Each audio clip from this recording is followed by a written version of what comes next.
Our news tonight, just an unbelievable story of a woman who survived a terrifying ride. Her husband took her on a 40-mile journey while she held on to the hood of their van. It started in Manteca, and that's where we find News 10's Tim Daly. Tim? Well, Christina, this is Highway 120 through Manteca, and one of the vehicles going that direction last Friday just before midnight, and it sounds strange even saying it. Well, there was a woman on the hood of that vehicle hanging on for dear life. I was holding on literally by the tips of my fingers and basically by my ankles. She doesn't want us using her name or showing her face. She's not anxious to share this story. It was Friday, just before midnight, when her husband, coming off a serious drug episode, insisted on driving. Now I know it was the stupidest thing in my life I've ever done, but I jumped on the hood of the van. He backed out quickly, and when he did that, it turned me and I got stuck. She was stuck as her husband drove south on Main Street in Manteca. When he joined this freeway headed to the Bay Area, she just hung on to the wipers in the side mirror. Police say from Manteca, the van went south on I-5, west on 205 and then 580, all the way to Pleasanton at speeds of 100 miles per hour. Witnesses were calling 911, reporting that's what they were seeing. Could you see your husband as he was driving? Yes. Could he see you? Yes. What was the look in his eye, and what was he thinking? He looked crazy. That man that was driving was not my husband. He was taken over by the meth. Christopher Carroll is her husband. He agreed to this jailhouse interview, but didn't take questions. I want to tell you that I've killed Manuel and his 12 disciples.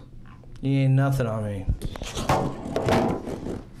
That's why this woman is sharing her story, to warn anyone considering meth, it's a horrible idea. And I just think that women and men and everyone need to not use meth. It kills you and it destroys you. It's poison. It kills your body, mind, and soul.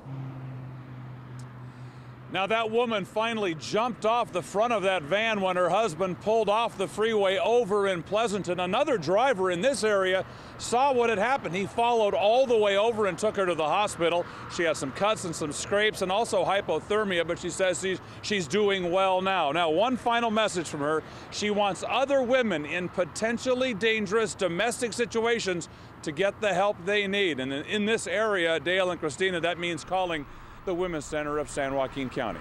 Back to you. Well, Tim, I mean, 40 miles, that's a long way to go with people calling 911 or calling the CHP. Did they have no units in the area? Why weren't they able to catch up with this car?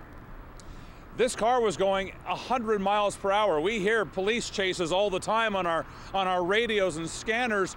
Police tend to let cars that are going that fast and acting that dangerously, they let them go as opposed to endangering more people and chasing. I'm not certain that's what happened the other night. The calls were coming in late. That woman says that her husband was driving without his lights on as well. It's possible it was hard to actually find them. It's just an unbelievable and obviously for her terrifying situation. It's amazing she's here talking to us about it today. Oh yeah, I'm surprised she can even tell her story. And Crazy Man, I guess he's got to be looking at some attempted murder charges here. This is just nuts. He's got a couple of strikes against him already, and now there is an attempted murder charge.